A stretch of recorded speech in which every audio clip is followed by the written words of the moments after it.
तो कैसे हैं आप सभी लोग। बहुत बहुत स्वागत है हमारे चैनल एक एजुकेशन पॉइंट पे। मैं हूं आपका मेंटर आकर्षित श्रीवास्तव और मैं आज आपको पढ़ाने वाला हूं वाटर रिसोर्सेज, जो कि क्लास 10th के ज्योग्राफी का चैप्टर है और ये हमारे टारगेट बैच में चल रहा है, जो कि बिल्कुल ही फ्री है पूरे क्लास 10th की प्रिपरेशन। चलो, ये पार्ट 3 है। पार्ट 1 और पार्ट 2 अगर आपने नहीं देखा है पहले उससे देख लो, नहीं तो आगे का ये चैप्टर समझ में नहीं आएगा। और आज हम 10 मिनट में इस पूरे चैप्टर को कंप्लीट करने वाले हैं। अगर चैनल पर नए हो तो पहले जाके पार्ट 1 पार्ट 2 देख लो, वरना कुछ समझ में नहीं आने वाला है। ठीक है, बाकी नोट्स वगैरह लिखी रहती हैं, एनसीईआरटी के ही पॉइंट्स हैं, एकदम की पॉइंट्स हैं, डायरेक्ट एग्जाम में लिखने पर नंबर मिलता है। चलो स्टार्ट करते हैं। तो हम लोग का नर्मदा बचाओ आंदोलन वगैरह और भी सारी टॉपिक्स जो थे डैम वगैरह के ख़त्म हो चुके हैं। तो फाइनली आज ये करके हम पूरा कंप्लीट करेंगे। चलो ध्यान समझना, ज़्यादा कुछ है नहीं, बहुत नॉर्मल टॉपिक बचा हुआ है। ठीक है, तो हमें पढ़ना है डिस्प्यूट पढ़ना है। डिस्प्यूट मतलब क्या होता है? कोई भी लड़ाई हो जाना या किसी चीज़ पर विवाद हो जाना। ठीक है, उसको डिस्प्यूट कहते हैं। तो विवाद क्या हुआ था, क्या दिक्कत हुई थी? देखो, जो कृष्णा गोदावरी रिवर है, कृष्णा गोदावरी क्या है? रिवर है। यहाँ तक तो तुम्हें पता होगा इतना। कृष्णा गोदावरी जो रिवर है, उस पर जो कर्नाटका और आंध्र प्रदेश की जो गवर्नमेंट थी उसने क्या किया, काफ़ी सारे ऑब्जेक्शंस रेस कर दिए। क्यों ऑब्जेक्शंस रेस कर दिए? देखिए हुआ क्या था, ये डिस्प्यूट के बारे में बताता हूँ, चीज़ें लिखी हैं बताता हूँ। ठीक है, देखो, कर्नाटका गवर्नमेंट जो है और आंध्र प्रदेश गवर्नमेंट जो है, इसने क्या किया, कृष्णा गोदावरी रिवर पर ऑब्जेक्शन काफ़ी सारे इन्होंने रेस कर दिए। क्यों रेस कर दिए भाई? क्योंकि हुआ ये कि जो महाराष्ट्र गवर्नमेंट थी, जो महाराष्ट्र की गवर्नमेंट थी, उसने क्या किया, उसने कहा कि मुझे मल्टीपर्पज़ रिवर वैली प्रोजेक्ट बनाना है। ठीक है, तो अपने मल्टीपर्पज़ प्रोजेक्ट के लिए जो पूरा नदी का पानी था, कृष्णा गोदावरी का पूरा जो नदी का पानी था, वो अपने कोयना साइड में उन्होंने डाइवर्ट कर दिया।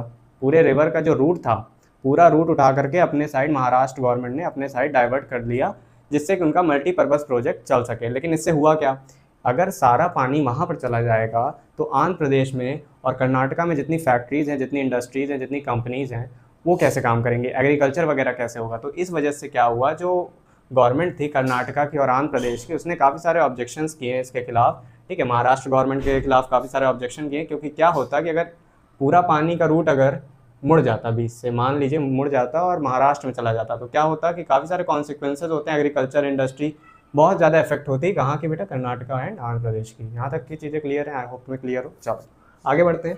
देखो, यहाँ तक तो कुछ नहीं था। ये आगे देखो, ये आगे जो हेडिंग है, वाई डैम्स कॉजेस फ्लड, ये एग्जाम में आता है। डैम्स की डेफिनेशन मैंने लिखा ही है।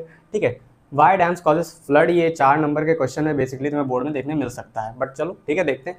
देखो, यहाँ पर मैं पहले बता दूं कि जो डैम के लिखा है कि कॉजेस फ्लड, डैम बाढ़ कैसे लाता है, बाढ़ को कंट्रोल करता है, ये तो हमने पढ़ा था, लेकिन लाता कैसे बाढ़? तो ये चीज़ बस 2 पॉइंट बताएगा तुम्हें। बाकी सारे जो पॉइंट हैं वो तुमको कहीं ना कहीं इनडायरेक्टली डायरेक्टली क्या बताएंगे, डिसएडवांटेजेस ऑफ डैम बताएंगे। ठीक है, चलो देखो, सबसे पहले डैम से फ्लड कैसे कॉज होता है। Can not control flood during rain.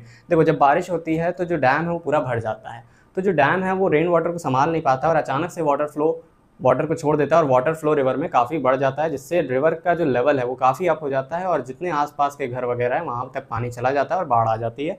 तो एक तरीके से तो बनाया गया था इसे डैम को कि फ्लड कंट्रोल करे, बट देखा गया इन फ्यूचर तो ये क्या हुआ कि डैम जो है फ्लड लाने का ही कारण बन गया। ठीक है, यहाँ तक क्लियर है? I hope. ठीक है, डेप्रीवेशन ऑफ सिल्ट। देखो क्या होता है कि जब डैम में डैम में जब वाटर स्टोर होता है तो होता क्या है, रिवर के साथ काफ़ी सारी मिट्टी आएगी, मिनरल्स आएंगे, काफ़ी सारे सिल्ट्स वगैरह, काफ़ी सारी चीज़ें आती हैं, रॉक वगैरह चीज़ें होती हैं।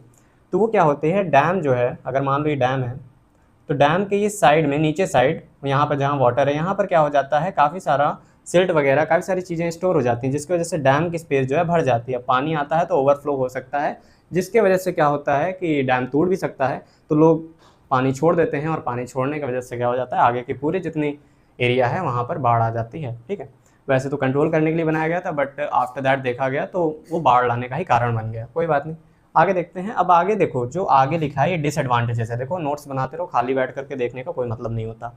लैंड डिग्रेडेशन में हेल्प करता है, मैं कह रहा हूँ, देखो मेरा दिमाग देखो। ठीक है, लैंड डिग्रेडेशन करता है। ठीक है, क्या डिसएडवांटेज है डैम की, कि लैंड डिग्रेड करता है, लैंड खराब करता है, ज़मीन खराब करता है। कैसे ज़मीन खराब करता है भाई? तो ज़मीन ये ऐसे खराब करता है कि जिस एरिया में आपका डैम बना है, पहली बार डैम बनाने के लिए आपको नंबर ऑफ ट्रीज़, अगर मैं देखूं नर्मदा बचाओ आंदोलन में सरदार सरोवर जो डैम बना था उसमें अबाउट 1 लाख से ज़्यादा पेड़ काटे गए थे। तो अगर यहाँ पर भी डैम कहीं पर भी बनता है तो वहाँ की ज़मीन को पहले काट करके खाली किया जाता है, जिससे वहाँ की लैंड जो है वो ख़राब भी होती है। ठीक है, ऑब्वियसली यार, तुम अगर पेड़ काट दोगे तो लैंड ख़राब ही होगी। ठीक है, कॉजेस अर्थक्वेक, अर्थक्वेक भी कॉज करता है। अब ये क्या है, ये इनडायरेक्टली रीजन है कि डैम जो है अर्थक्वेक कैसे कॉज करता है। डैम जो है वाटर स्टोर कर लेता है, आगे नहीं जाने देता है, कहीं पर ज़्यादा सूखा पड़ जाता है जिसकी वजह से अर्थक्वेक आ सकता है, लेकिन ये इनडायरेक्ट कारण है। ठीक है, उसके बाद वाटर बॉर्न डिजीजेस, देखो डैम में पानी रुका रहता है, डैम में पानी हमेशा फ्लो तो होता नहीं रहता है, बंद कर दिया जाता है गेट। तो क्या होता है जब पानी रुका रहता है डैम में, तो वहाँ पे काफ़ी सारी डिजीजेस कॉज होती हैं। देखो पता है तुम्हें कि रुके हुए पानी में मच्छर भी पैदा होते हैं और भी बहुत सारे बैक्टीरिया फंजाई वगैरह वहाँ पर जन्म लेते हैं। तो वहाँ पे काफ़ी सारी वाटर बॉर्न डिजीजेस हो सकती हैं अगर कोई भी उस वाटर में जाए तो, ठीक है। ये सारे डिसएडवांटेज थे और फ्लड लाने का कारण था। ये तुम्हें एग्जाम में लिखने में मदद होगी। देखो यार ये एकदम एनसीईआरटी का जो एकदम निचोड़ के निकलता है ना, एकदम पॉइंट टू पॉइंट, उसकी नोट्स है। बहुत ईजिली तुम अगर ये डायरेक्ट की पॉइंट लिखते हो, अगर टीचर डायरेक्ट देखता है कि वो की पॉइंट जो एनसीईआरटी में है वो बच्चे ने अपने पेपर शीट में मेंशन करा है, तुम्हें सीधा नंबर दे करके आगे बढ़ जाएगा। उसके पास समय नहीं है कॉपी चेक करने का, ठीक है, बहुत कॉपीज रहती हैं। चलो आगे देखो, rain water harvesting. Rain water harvesting बचपन से सुनते आ रहे हो, बारिश के पानी को बचाना चाहिए, ठीक है। तो देखो यहाँ पर मैंने कुछ स्टेप्स लिखे हैं जो कि बहुत नॉर्मल हैं, मैं बस तुम्हें रीड करके समझा दे रहा हूँ कि जो रेन वाटर है उसको कलेक्ट करना है। किस लिए कलेक्ट करना है? ताकि आप स्टोर कर सको उसे फॉर फ्यूचर यूज़, ठीक है। आप जब बारिश हो रही है तो वाटर स्टोर कर लो, इन फ्यूचर जब पानी नहीं आएगा, पानी की कमी होगी, तो उस वाटर का तुम इस्तेमाल कर सकते हो, ठीक है। Useful during unavailability of water, ठीक है। यहाँ तक समझ में आया? बस यही conservation of rain water is called rain water harvesting. लेकिन रेन वाटर हार्वेस्टिंग हर जगह अलग तरीके की होती है। हम लोग जो पढ़ते थे क्लास 7th 8th में, देखे होगे तुम, रेन वाटर हार्वेस्टिंग में ये पढ़ते थे कि पानी छत पे गिरा, छत से पाइप में गया, पाइप जो थी वो कनेक्ट थी एक नीचे, बड़ा सा घर के नीचे एक टैंक बना था उसमें कनेक्ट थी, और टैंक में पानी भर गया, या छत की टंकी खोल दी या बाल्टी रख दी तो पानी भर गया, तो चलो फिर उसको ही इस्तेमाल कर लो। लेकिन देखा जाए तो हर जगह अलग तरीके से रेन वाटर हार्वेस्टिंग की जाती है। देखो बारिश का पानी हर जगह बचाया जाता है, लेकिन जैसलमेर में, राजस्थान में अलग है, मेघालय में तरीका अलग है, उत्तर प्रदेश में अलग है, तमिलनाडु में अलग है। तो हर जगह अलग रेन वाटर हार्वेस्टिंग होती है, मतलब बहुत सारे टाइप्स की है। चलो देखते हैं क्या क्या टाइप्स हैं। और ये इंपॉर्टेंट है, मैं पहले कह रहा हूँ, ये तुम्हें लिखना है। ये जो आखिरी में लिखा है ना, इसको अभी इग्नोर करो, इसको अभी थोड़ा इग्नोर करो, ठीक है। इसको आखिरी में बताऊंगा मैं क्या है, ठीक है। इसके बाद यही है। चलो types of rain water harvesting में सबसे पहला आता है कुल।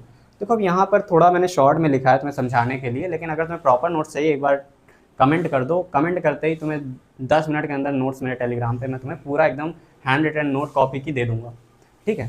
टेलीग्राम पे भी हमारा चैनल है, उसको ज्वाइन कर सकते हो, ठीक है। उस पर नोट्स वगैरह इंपॉर्टेंट इन्फॉर्मेशन आती रहती है। चलो कुल, सबसे पहला टाइप है रेन वाटर हार्वेस्टिंग का कुल। कुल क्या होता है? सर्कुलर विलेज में बनाया जाता है कुल, और ये यूज़ होता है एग्रीकल्चर पर्पज़ के लिए। देखो ध्यान से, पहले रुको समझो होता क्या है। अगर मान लो जैसे ये विलेज है, तो बीच में गड्ढा बना दिया जाएगा जिसको कुल कहते हैं, उसमें पानी आएगा, स्टोर होगा, और जो गांव वाले लोग हैं उसी पानी का एग्रीकल्चर के लिए यूज़ कर लेंगे, क्योंकि मिट्टी में पानी इकट्ठा हुआ है तो उसको तुम पीने में नहीं इस्तेमाल कर सकते हो, ठीक है। इसको कुल कहते हैं। क्या कहते हैं बेटा? कुल कहते हैं। अब आता है इंडो गैंगेटिक प्लेन, जो कि बंगाल में बनाया जाता है। इनंडेशन चैनल्स बनते हैं। देखो इनंडेशन चैनल क्या होता है, अब तुम्हें मैं सारे एग्जाम्पल यहीं पे दूंगा, ध्यान समझना। देखो इनंडेशन चैनल क्या है, जैसे ये रिवर है, ठीक है, जब बाढ़ आएगी तो रिवर जो है बढ़ जाएगी, रिवर चौड़ी हो जाती है। जब बाढ़ आती है तो रिवर क्या हो जाती है? चौड़ी हो जाती है, ठीक है।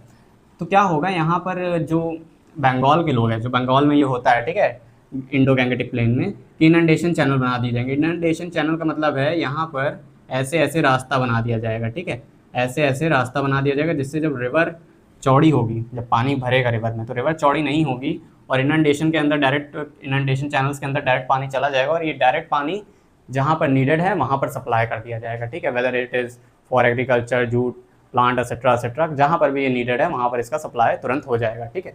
ये होता है इनंडेशन चैनल का काम, जो कि बंगाल में इंडो गैंगेटिक प्लेन्स में बनाया जाता है। अब आता है खादिन्स और जोहद, ठीक है, ये राजस्थान में बनाया जाता है। स्टैंडिंग वाटर होता है, यूज्ड फॉर एग्रीकल्चर। देखो ध्यान समझो, ध्यान समझना, ठीक है, ये भी थोड़ा सेम ही है।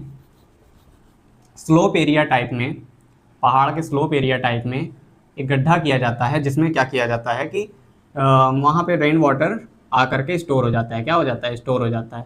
अब स्टोर हो गया तो स्टैंडिंग वाटर, उसी में जो स्टैंडिंग वाटर मतलब उसी में पड़ा हुआ जो पानी है, उसको क्या करते हैं? एग्रीकल्चर के लिए यूज़ करते हैं। और जब पानी ख़त्म हो जाता है या ज़मीन सोख लेती है तो उसी जगह पर ये फार्मिंग भी कर लेते हैं। और मैं यहाँ पर बहुत छोटा बनाया हूँ, वो काफ़ी बड़े एरिया में ऐसा करते हैं, ठीक है।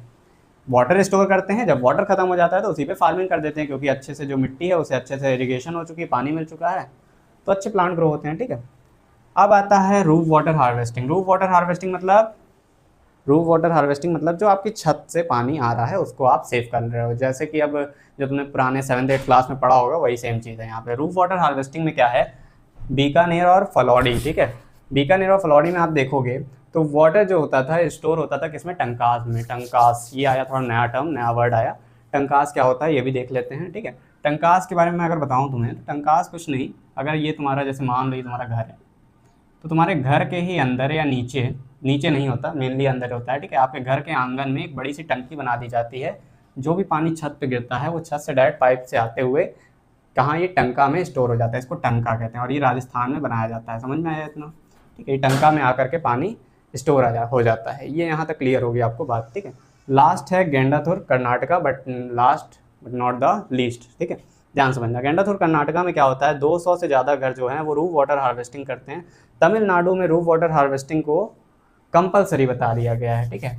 ये गेंडाथुर कर्नाटका एक जगह है, ठीक है, वहाँ की बात ये बताई जा रही है। चलो अब लास्ट आता है, थोड़ा मेघालय में देख लेते हैं। मेघालय में क्या होता है, बैम्बू ड्रिप इरिगेशन सिस्टम था जो पहले चलता था और आज भी चल रहा है, ठीक है। वहाँ पे क्या है, 200 साल पुराना ये सिस्टम है, ठीक है, बैम्बू ड्रिप इरिगेशन सिस्टम, जो कि इरिगेशन और फ्लो ऑफ वाटर को कंट्रोल करता है। इरिगेशन करने में हेल्प करता है और इसमें फ्लो ऑफ वाटर कंट्रोल रहता है। कुछ नहीं, जो बैम्बू की पाइप्स होती हैं उसी को लगा दिया जाता है प्लांट के आसपास इरिगेशन के लिए, और जितना पानी नीडेड होता है उतने पानी को छोड़ा जाता है और फ्लो पूरा कंट्रोल में रहता है। एकदम बूंद बूंद पानी गिरता है और एकदम रूट पर गिरता है, ठीक है।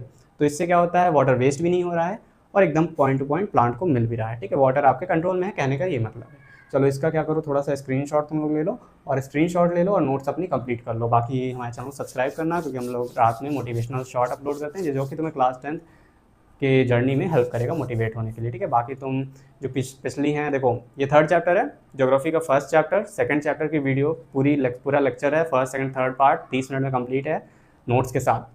वहाँ पर देख करके उसे कंप्लीट कर लो। इकोनॉमिक्स पूरा कंप्लीट मैंने कर दिया, इकोनॉमिक्स क्लास 10th की पूरी मैंने पढ़ा दी है, वो देख के कंप्लीट कर लो। बाकी तुम कौन से सब्जेक्ट चाहते हो मुझसे पढ़ना, ये तुम कमेंट्स में बता सकते हो। बाकी वीडियो अच्छी लगी वीडियो लाइक करना, चैनल सब्सक्राइब करना। मिलते हैं नेक्स्ट वीडियो में, तब तक के लिए बाय बाय।